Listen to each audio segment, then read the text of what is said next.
Présidente, mes chers collègues, juste avant mon intervention et pour faire suite à vos propos de ce matin parlant de polémique sur les maires courageux des communes sinistrées, je voudrais vous dire, madame, que ce n'est pas polémiquer que de penser et de dire, surtout lorsqu'on est de Trèbes, que le maire et son équipe ont été dépassés par les événements la nuit du 14 au 15 octobre. C'est un constat.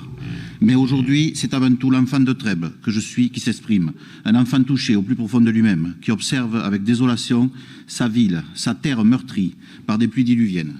En quelques heures seulement, nos beaux paysages ont servi de décor lugubre pour une scène de l'apocalypse, durant laquelle des torrents assassins de l'Aude, de l'Orbiel et du Trapel ont submergé des hommes et leurs œuvres. Ponts effondrés, maisons englouties, arbres et voitures balayés et transformés en projectiles mortels. De son vivant, même le plus ancien des Audois n'a jamais connu une telle déferlante, puisqu'il faut remonter en 1891 pour retrouver trace d'une montée des eaux aussi importante à Trèbes. L'Aude est montée jusqu'à 7,68 m au lieu de 40 cm en temps normal. Voilà que nous pleurons à nouveau des parents, des proches disparus en cette nuit terrible du 14 au 15 octobre 2018. 7 mois, jour pour jour, après l'assassinat de 4 de nos amis par un terroriste islamiste.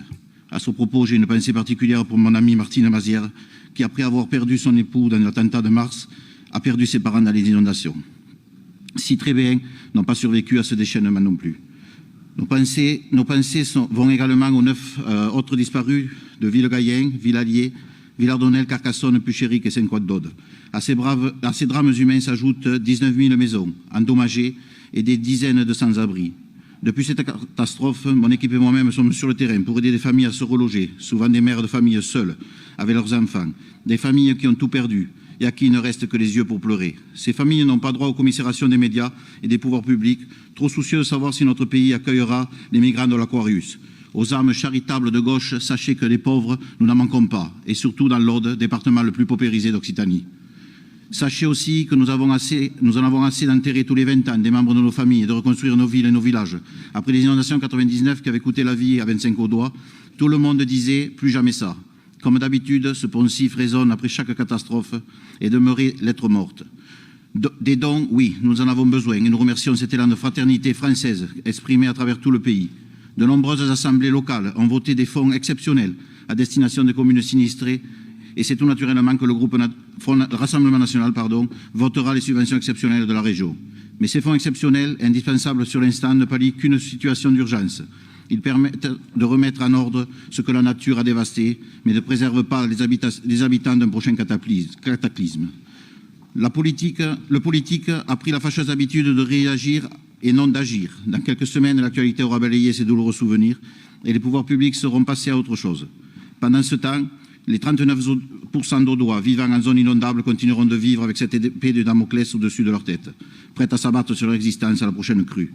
Certes, le risque zéro n'existe pas, mais les pouvoirs publics ne sont-ils pas là pour tendre vers cet objectif?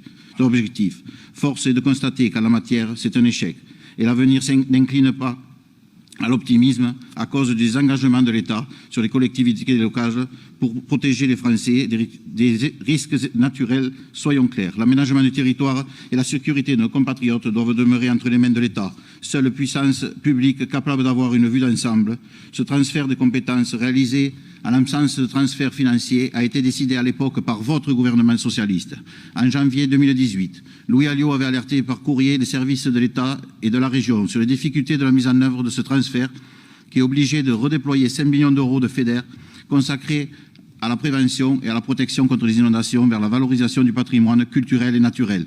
Cette décision, entérinée par une modification du programme d'orientation FEDER FSE-IEJ 2014-2020 de Languedoc-Roussillon, excluait de facto 100 000 personnes de la protection contre les inondations. C'est pourquoi, Madame la Présidente, arrêtez de vanter l'hyper-régionalisation pour satisfaire votre soif de pouvoir, surtout dans des domaines où vous n'avez pas le savoir-faire. Il n'y a qu'à regarder votre plan régional d'intervention sur l'eau voté en juin dernier pour se rendre compte que la région ne saurait se hisser à hauteur des enjeux. Il est également nécessaire de demander à l'État de revoir sa copie et à l'Union européenne de revoir ses méthodes. En effet, les communes sont confrontées à la tyrannie des normes et la pesanteur administrative. Les différentes étapes de pré-travaux, comme les investigations techniques, les prélèvements du sol, l'analyse de la faune et de la flore et les appels d'offres auxquels s'ensuit l'encadrement draconien des travaux réglementés par les lois environnementales, poussés à leur paroxysme, retardent considérablement la réalisation d'ouvrages. Pour peu que l'emplacement initial des travaux soit un lieu de reproduction d'espèces aquatiques, s'ajouteront plusieurs mois au cours desquels seront effectués de nouveaux prélèvements du sol, Résultat, il faut très souvent 10 à 15 ans entre la décision d'un projet, à l'image d'une digue, et sa mise en œuvre. Merci de conclure, M. Barthès. Sans compter les modifications intervenues à la demande de tel ou tel organisme, ainsi les crédits engagés dans la gestion des risques ne sont souvent pas consommés. Ces épisodes diluviens étant amenés à se répéter à cadence plus fréquente, il est urgent que l'État reprenne la main sur l'Union européenne pour entreprendre la révolution normative et bureaucratique. Il en va de la survie des territoires et de l'avenir de ses habitants. Je vous remercie.